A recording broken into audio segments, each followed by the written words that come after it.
ओम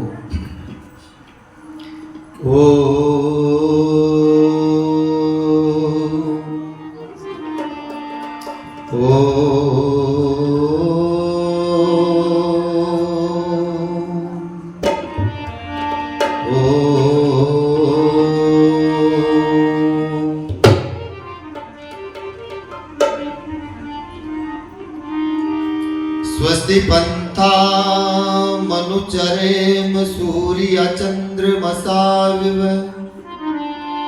पुनर्दत्ताग्नता जानता संग में मही बशर था मगर देवता बन के आया ऋषि कोम का रहनुमा बन के आया मिटाए सभी कोम के दर्द जिसने मर्ज की हकीकी दवा बन के आया वह जान प्रभाकर अस्त हुआ परदीप करोड़ों जला गया ऋषि दयानंद सोए जग को दे ज्ञान रश्मियां जगा गया ऋषि दयानंद सोए जग को दे ज्ञान रश्मियां जगा गया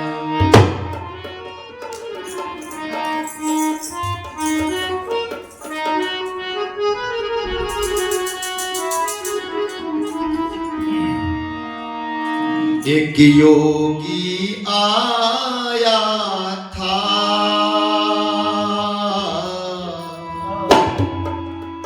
सोया देश जगाया था एक योगी आया था सोया देश जगाया मुद्दत से जो सोए थे मुद्दत से जो सोए थे मुद्दत से जो सोए थे आकर के उठाया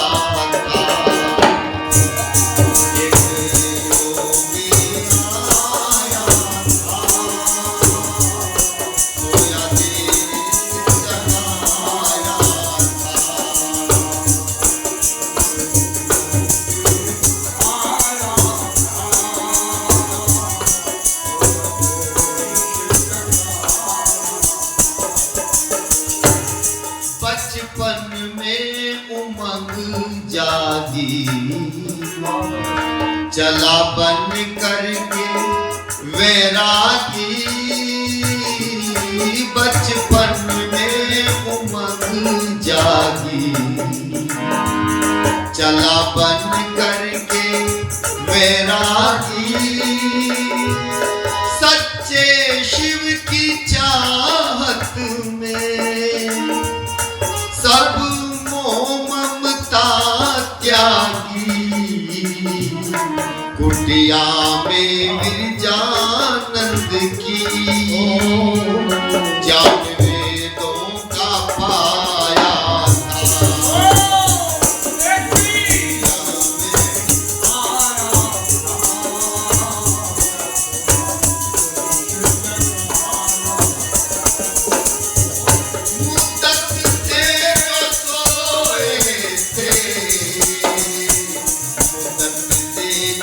Oh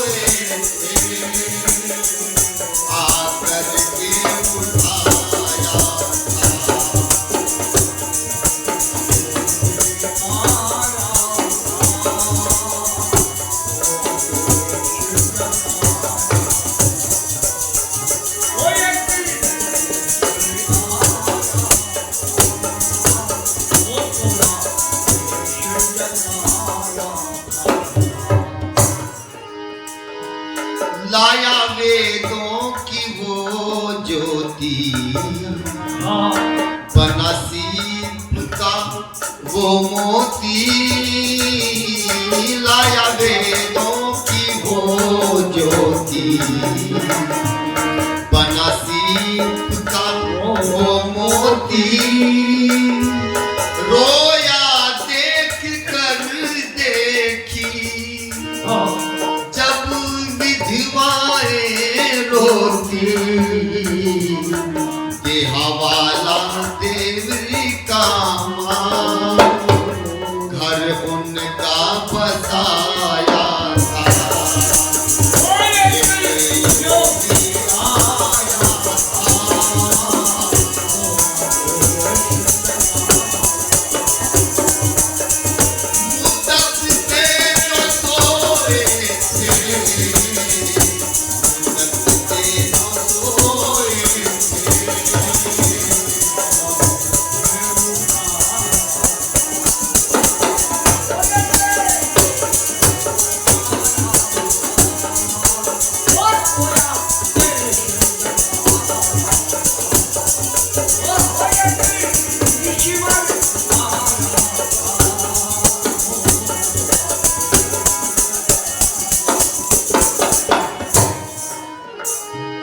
जब संकट वतन पे था, मेरा भारत पतन पे था। जब संकट वतन पे था, मेरा भारत पतन पे था। पर निर्मोही सन्यासी निष्दिन फिर भी पर्यटन पे था। स्वप्न आजाद भारत का उसने ही दिखाया था।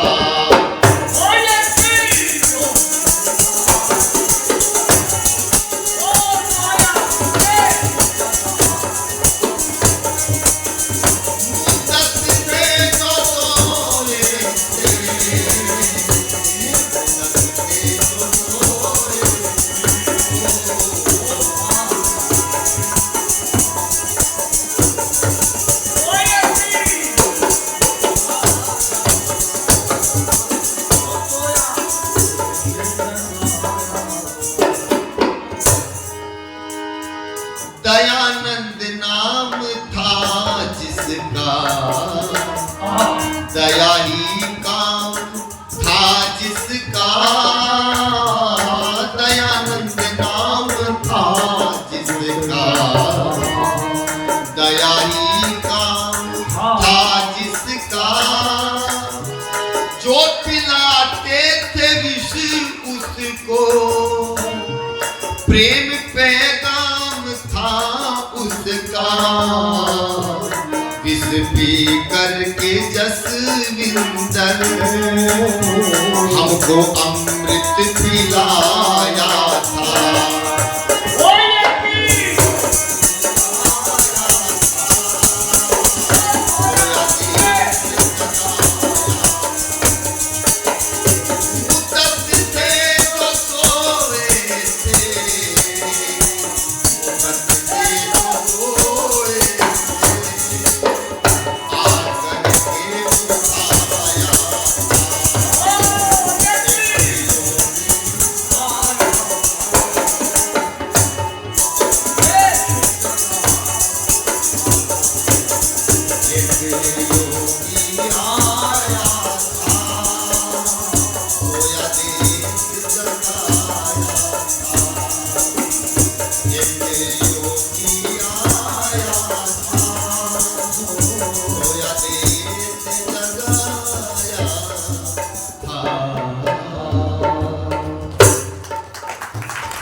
एक भजन और सुनिए, क्योंकि फिर 1 घंटे का प्रवचन रहता है ना, और उस प्रवचन में हम भी प्रवचन देने लग जाए, तो एक भजन और सुनिए।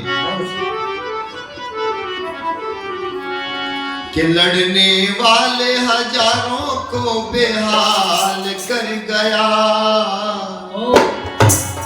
लड़ने वाले हजारों को बेहाल कर गया। महर्षि था अकेला जो कमाल कर गया, महर्षि था अकेला जो कमाल कर गया। लड़ने वाले हजारों को बेहाल कर गया, लड़ने वाले हजारों को बेहाल कर गया।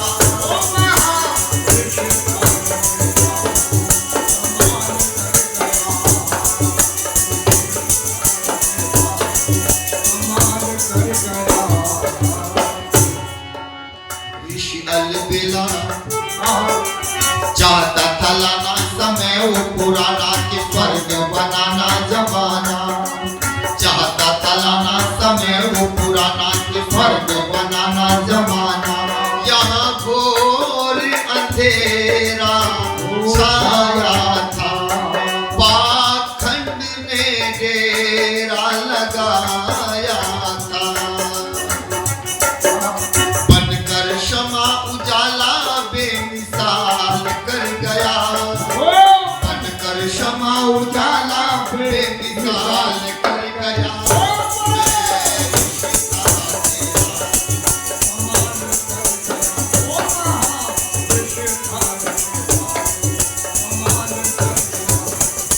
लड़ने वाले हजारों को बेहाल कर गया, लड़ने वाले हजारों को बेहाल कर गया।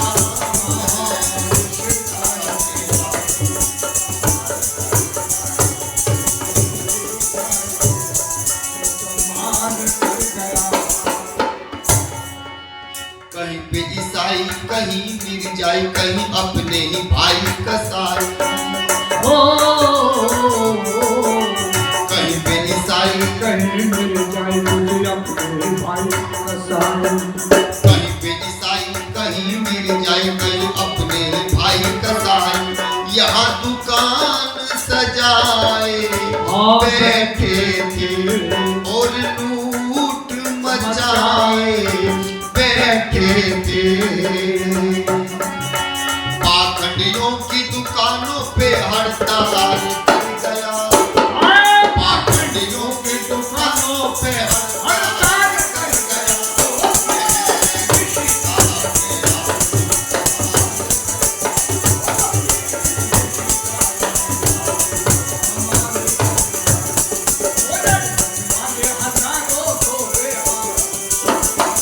लड़ने वाले हजारों को बेहाल कर गया।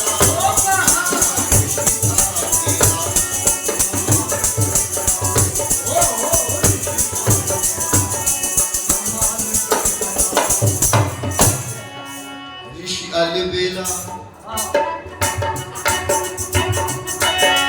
ऋषि अलबेला बहुत दुख झेला, विरोधियों से खेला अकेला।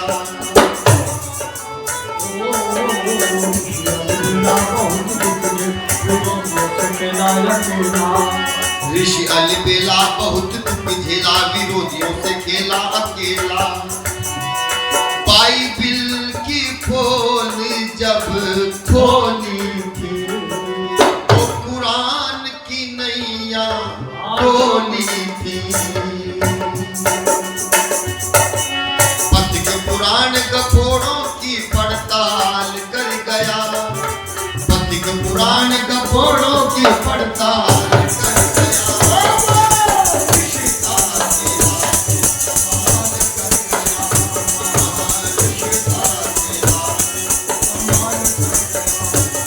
लड़ने वाले हजारों को बेहाल कर गया, लड़ने वाले हजारों को बेहाल कर गया। महर्षि था अकेला जो कमाल कर गया, महर्षि था अकेला जो कमाल कर गया, महर्षि था अकेला जो कमाल कर गया, महर्षि था अकेला जो कमाल कर गया।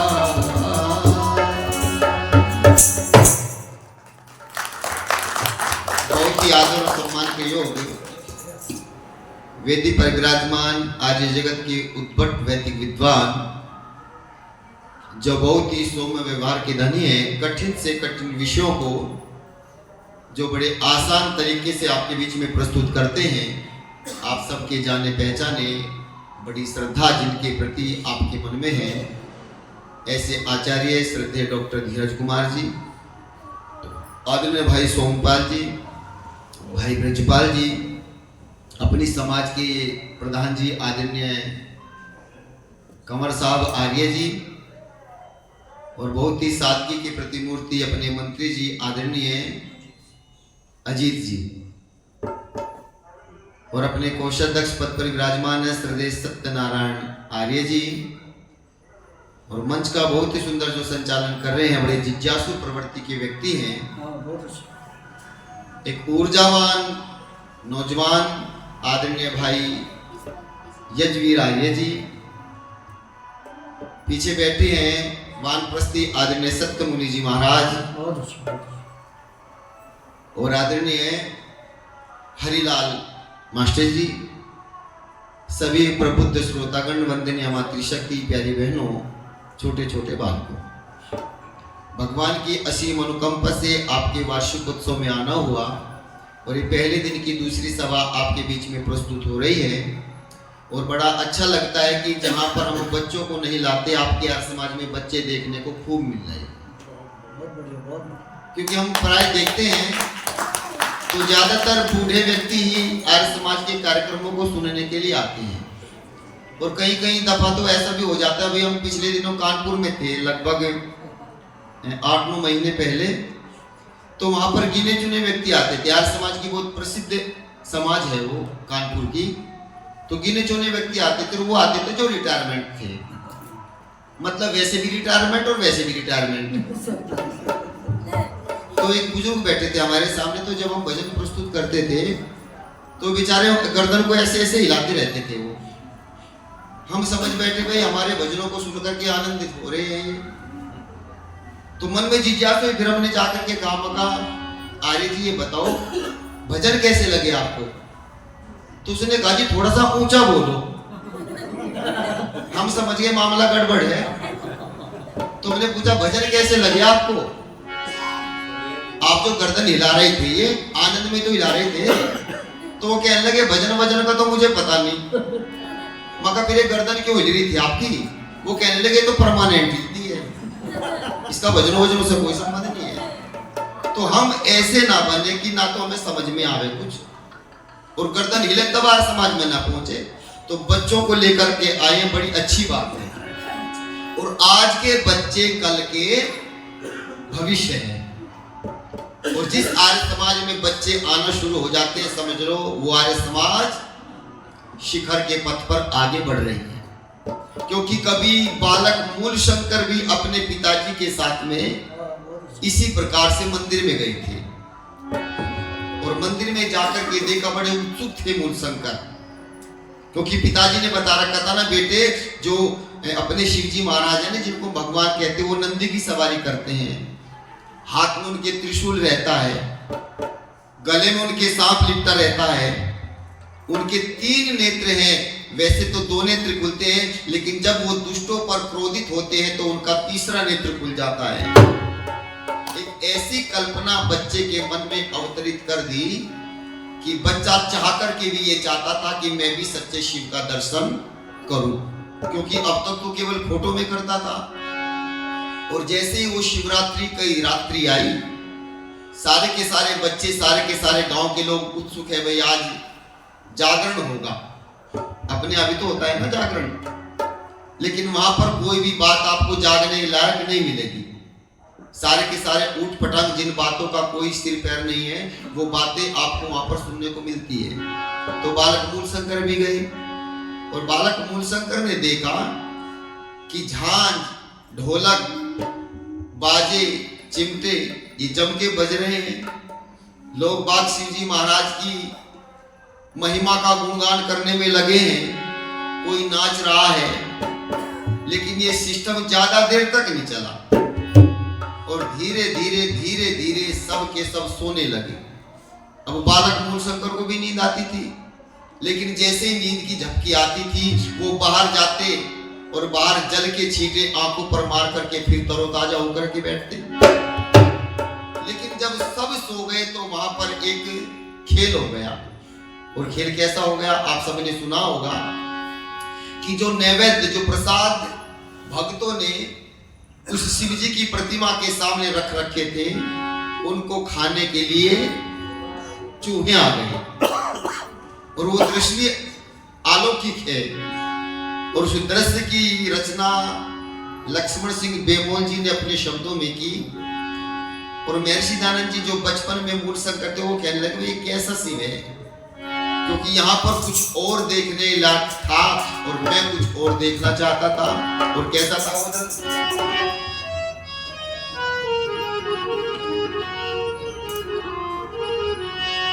के धीरे धीरे बीत रही रात हो, ना बाबा ना बाबा ना शंकर बाबा बोलता, ना बाबा ना बाबा ना शंकर बाबा बोलता। वो धीरे धीरे बीत रही रात हो, ना बाबा ना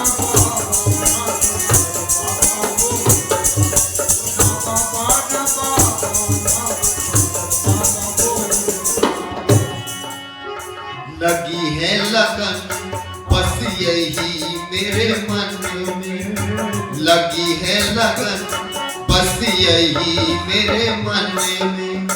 भोले भगवान के करूंगा दर्शन में, भोले भगवान के करूंगा दर्शन में। बिगड़ी बनेगी मेरी बात हो, ना बाबा ना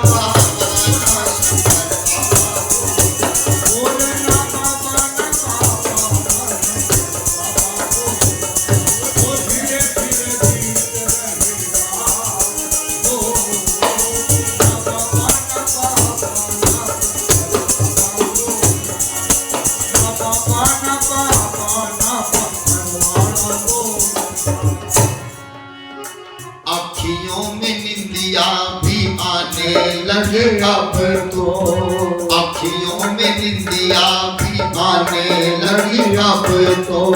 थोड़ी थोड़ी भूख भी सताने लगे अब तो, थोड़ी थोड़ी भूख भी सताने लगे अब तो। दूर है अभी तो पर भार हो, ना बाबा ना बाबा ना डमरू वाला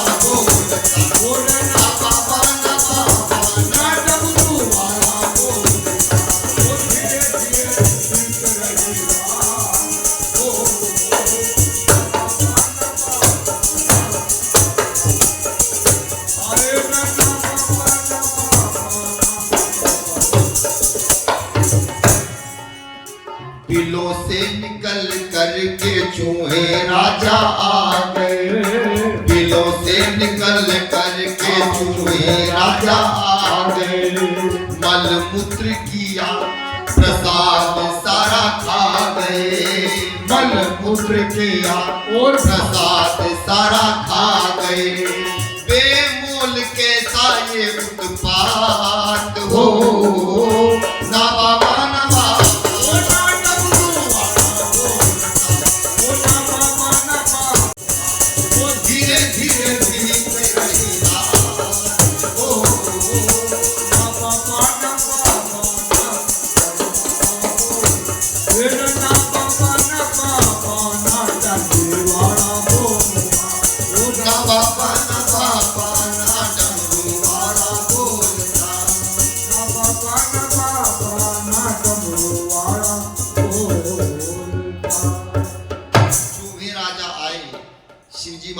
प्रतिमा पर ऊपर चढ़े, कोई सांप पर जा बैठता, कोई त्रिशूल पर चढ़ जाता।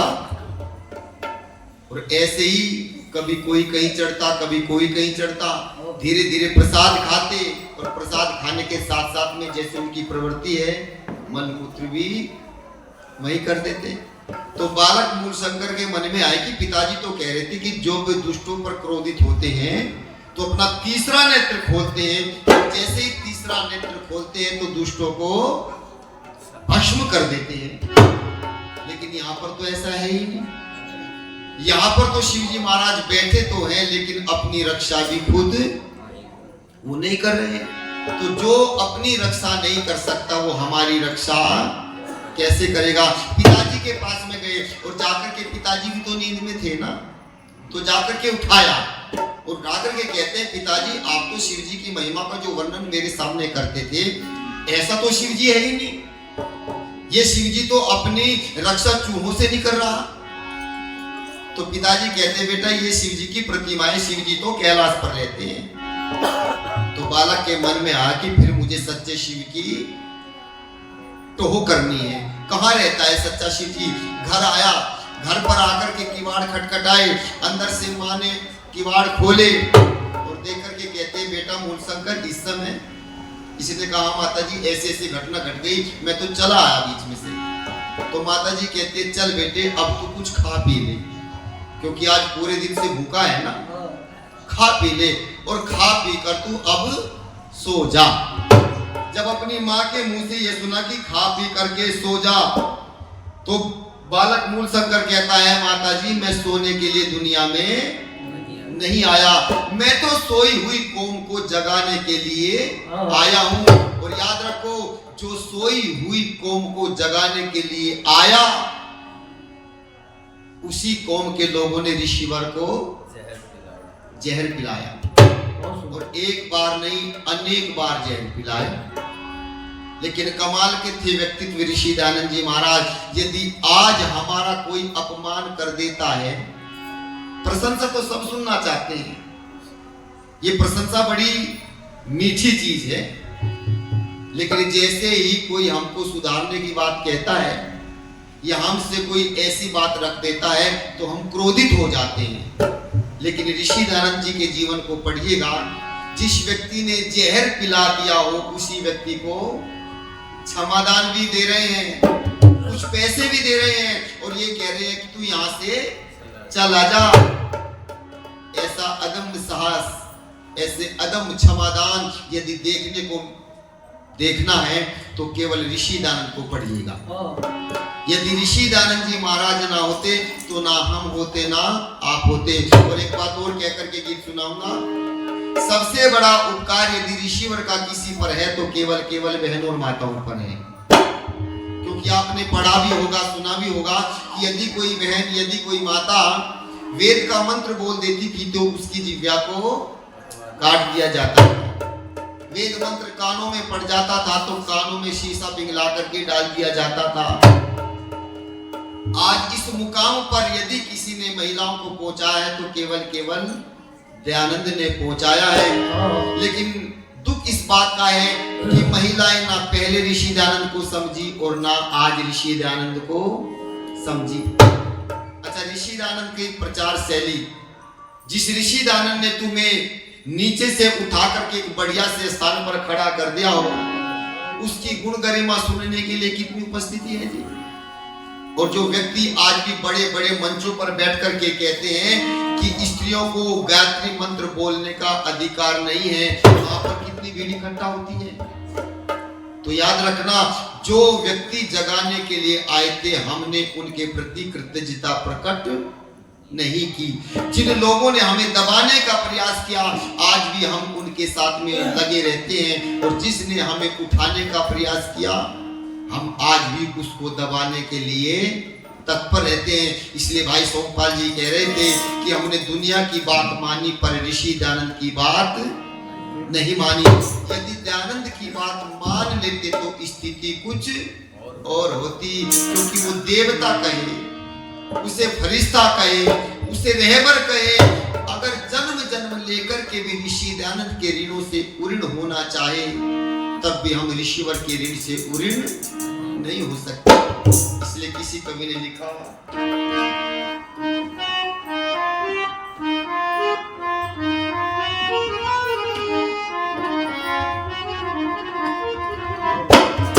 कि ऋषि क्या फरिश्ता था,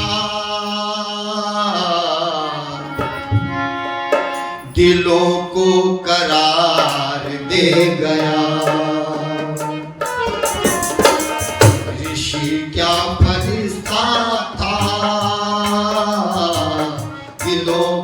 करार दे गया। उजड़े चमन को जो फिर से बहार दे गया। ऋषि क्या फरिश्ता दिलों को करार दे गया।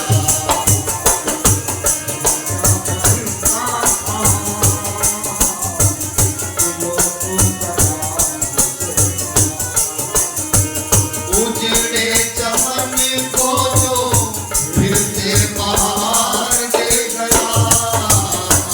ऋषि क्या फरिश्ता था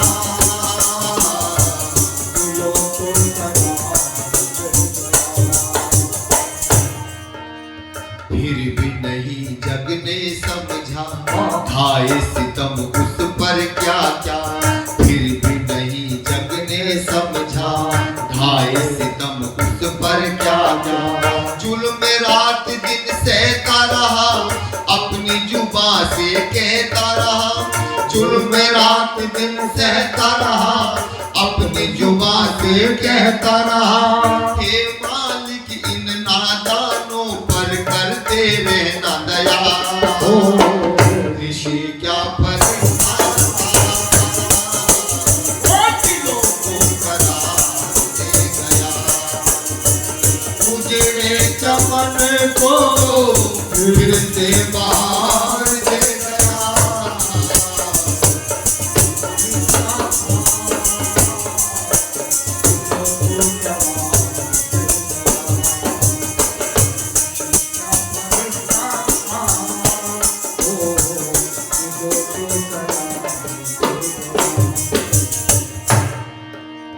मात पिता को छोड़ दिया घर से नाता तोड़ दिया। मात पिता को छोड़ दिया घर से नाता तोड़ दिया। हिम की चट्टानों पे चढ़ा रोक न पाई अलखनंदा। हिम की चट्टानों पे चढ़ा रोक न पाई अलखनंदा। जख्म पे जख्म लगे पैरों में फिर भी चलता रहा। ऋषि क्या फरिश्ता दिलों को करार दे गया। उजड़े चमन को फिर से बहार दे गया।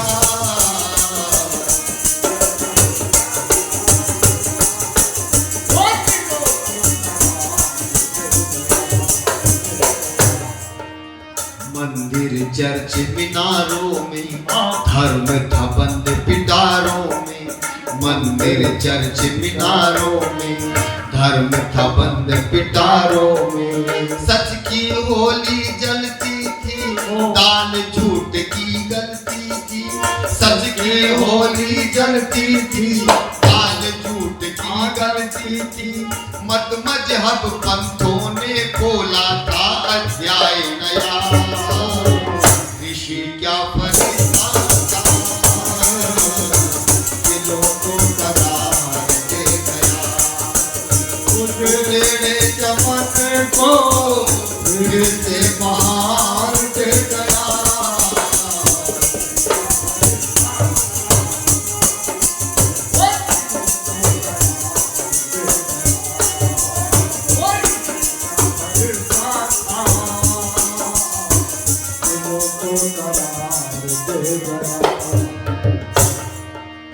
कर्मठ दीन अनाथ दुखी आने पर सब हुए सुखी।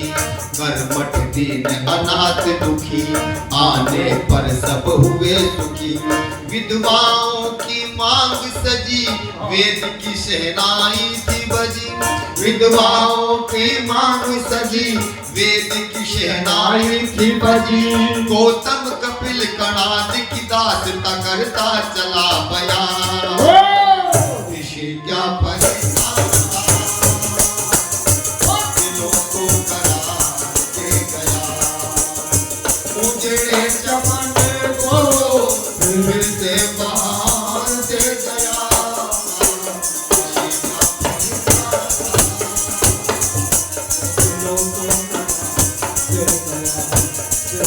ऋषि क्या फरिश्ता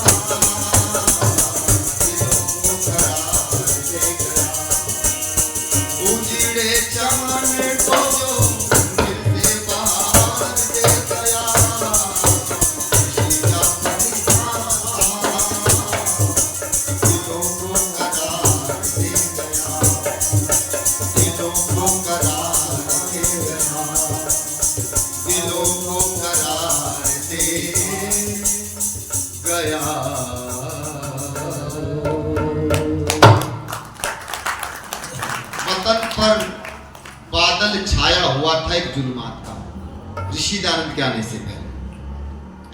वतन पर बादल छाया हुआ था एक जुल्मात का, हिंद के दिल पर गुमा होता था काली रात का। यहाँ बाल विधवा की कुप्रथा थी, शूद्र सब बेचैन थे, क्योंकि वेद की तालीम पर कब्जा था ऊंची जात का। पर तेरे आने से जहां में रोशनी एक छा गई, तेरी हस्ती जुल्म के तूफान से टकरा गई, क्योंकि तू था वाकिफ कौमियत और हुरियत के राज से। जाग उठा था जमाना तेरी एक आवाज से, पासवाने कौम था स्वामी निगहबाने वतन। हिंद का एक पेशवा था और था शाने वतन, पर जब खिजा से धर्म के असजार मुरझाने लगे, तो तूने अपने खून से सींचा गुलिस्ताने वतन, तूने अपने खून से सींचा गुलिस्ताने वतन। वास्तव में यदि ऋषि दयानंद जी महाराज हमारे बीच में न आते, तो आज भी वो कुप्रथाएं हमारे बीच में विद्यमान रहती। जब आज के पाखंड को देखते हैं तो कभी कभी हम कह देते हैं भाई ये पाखंड तो अभी चला है, तो क्या कहते हैं सामने वाले, बोले जी ये तो बड़े बड़ों की परंपरा है, कहते हैं ना।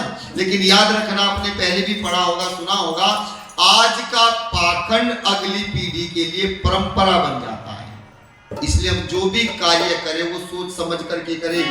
यदि वो परंपराएं हमारे बीच में ऋषि दयानंद जी महाराज समाप्त ना करते, तो आज भी बच्चों का विवाह बचपन में हो जाना चाहिए था। जब एक 16 साल की जवान बेटी का बूढ़ा पति मृत्यु हो जाती थी, उसके साथ में उसको जबरदस्ती सती करने का जो कुप्रथा थी, आज भी वो चली आनी रहनी चाहिए थी। लेकिन जो जो बात बुरी लगती है वो तो बात छोड़ते रहते हैं, और जिन बातों से अपना पेट पूजा होती रहती थी, उन बातों का प्रतिपादन आज भी करते हैं। अरे छोटी छोटी बेटियां विधवा बन जाती थी, जिनको ये ही नहीं पता तेरे साथ में घटना क्या घटी है, ये विधवा कहते किसको है, क्यों पहना दी मुझे सफेद साड़ी, क्यों काट दिए मेरे बाल, क्यों मुझे विवाह संस्कारों में जाने का अधिकार नहीं है, क्यों मुझे अपनी बहनों के साथ में, अपने भाइयों के साथ में बैठ करके भोजन करने का अधिकार नहीं है, क्यों मुझे अपने हंसते खेलते परिवार के बीच में जाने का समय नहीं है। ऐसी दुर्दांत अवस्था थी इस समाज में महिलाओं की।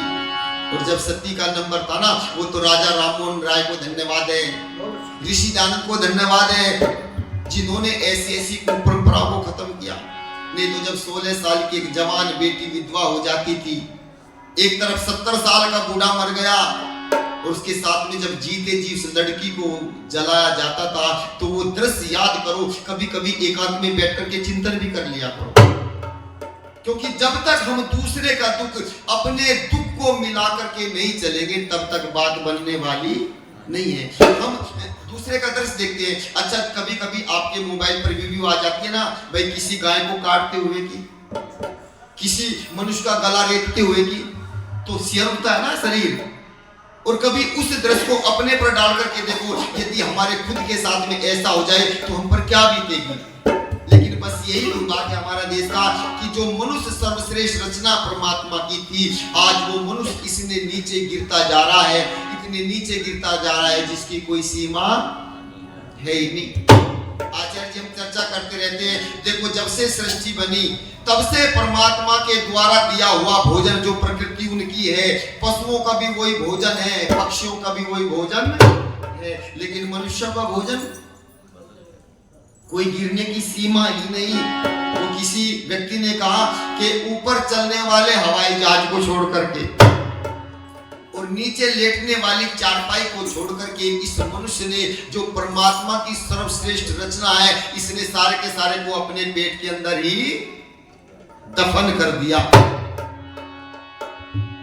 लेकिन कभी याद कर लिया करो उस योगी को, यदि ऋषिवर हमारे बीच में ना आते तो पता नहीं कितनी विकट स्थिति हमारे बीच में होती। ढोल नगाड़े बजते थे, उस बेटी को जो अभी अभी विधवा हुई उसको भांग पिलाते थे, जबरदस्ती नशे में धुत कर देते थे, आगे आगे उसकी क्या चलती है वो शव यात्रा, और पीछे पीछे उस बहन को, उस बेटी को नशे में करके ढोल नगाड़ों के साथ में चल रहे हैं, चिता के बीच में रख दिया, शरीर को, जो मृत शरीर था, उसमें आग लगाई और जैसे वो आग धाए धाए करके जलने लगी, अब 4 मस्टंडे जो हाथ में लंबे लंबे मजबूत बांस रखते थे, इस नशे में हुई बेटी को उस अग्नि में धकेलते थे। और जब वो बिटिया अग्नि में धकेली जाती थी तो अग्नि का स्पर्श होने के साथ में वो वापस भागती थी। उधर ढोल बज रहे हैं, नगाड़े बज रहे हैं, इस बेटी की आवाज किसी को सुनाई ना दे। और जैसे अग्नि की लपटों से छिटक करके वो बिटिया भागने का प्रयास करती थी, वो 4 मुस्टंडे फिर उन बांसों से उस बिटिया को अग्नि में धकेल देते थे और तब तक धकेलते रहते थे जब तक वो बेटी जल ना जाए। कहां तक करो? इसलिए इतनी कुपरंपराएं हमारे बीच में विद्यमान थी। वो तो भला है ऋषि दयानंद का, जो सारे के सारे संसार का उपकार करने के लिए आया था। और एक बात और याद रख लेना, दुनिया में जितने भी मत, जितने भी पंथ, जितने भी संप्रदाय हैं और जितने भी बड़े बड़े मंच लगा करके आपको बहकाने का काम करते हैं, जैसा उद्भव ऋषि दयानंद जी महाराज ने किया, मैं समझता हूं कि ना ऋषि दयानंद के आने से पहले किया और ना आज किया और ना भविष्य में कोई कर सकता। क्या कहा था ऋषि दयानंद जी महाराज ने? ऋषि दयानंद जी महाराज कहते हैं, संसार का उपकार करना इस समाज का मुख्य उद्देश्य है। और संसार का उपकार कैसे हुआ? शारीरिक, आत्मिक और सामाजिक उन्नति करना। यदि अपने राष्ट्र को बड़ा बनाना चाहते हो, अपने धर्म पर मरना मिटना चाहते हो, इस धर्म की, इस राष्ट्र की, इन बहनों की, बेटियों की रक्षा करना चाहते हो, तो शारीरिक उन्नति भी करनी पड़ेगी, आत्मिक उन्नति भी करनी पड़ेगी और सामाजिक उन्नति भी करनी पड़ेगी। इसलिए चलते चलते एक गीत और उसके बाद में इस समय का मेरा समय पूरा।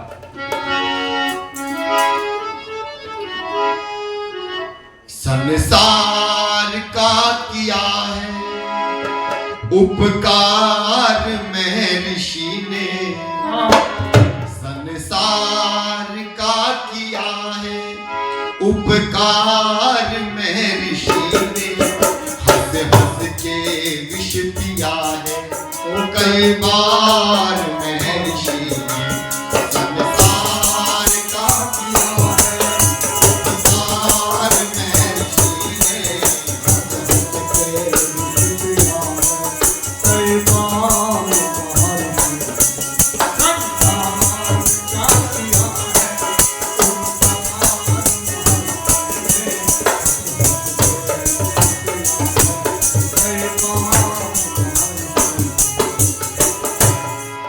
अंधकार को मिटाया वेदों की रोशनी से, पाखंड का किया खंडन पाखंड खंडनी से।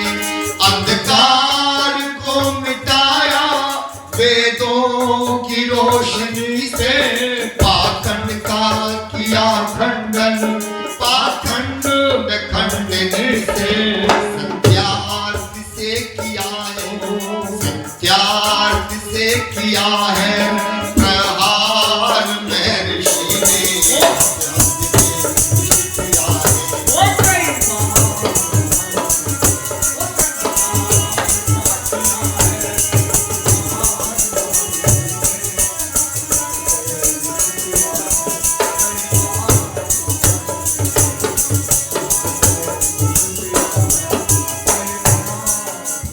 पग पे ढोंगियों ने डाले थे जाल अनगिन, दर दर भटक रहे थे जाति के लाल अनगिन।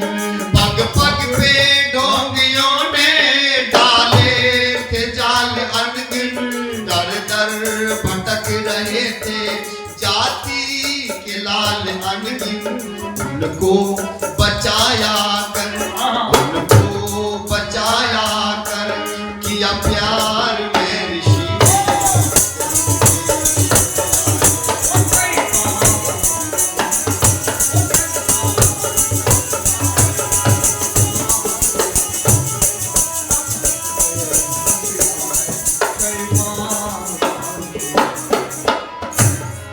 महिलाएं तो अभी भी ऋषि को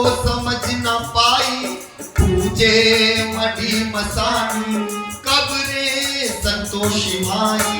महिलाएं तो अभी भी ऋषि को समझ न पाई, पूजे मढ़ी मसाने कब रे संतोषी माई। जिनको अभय दिलाया, जिनको अभय दिलाया, अधिकार में ऋषि ने हंस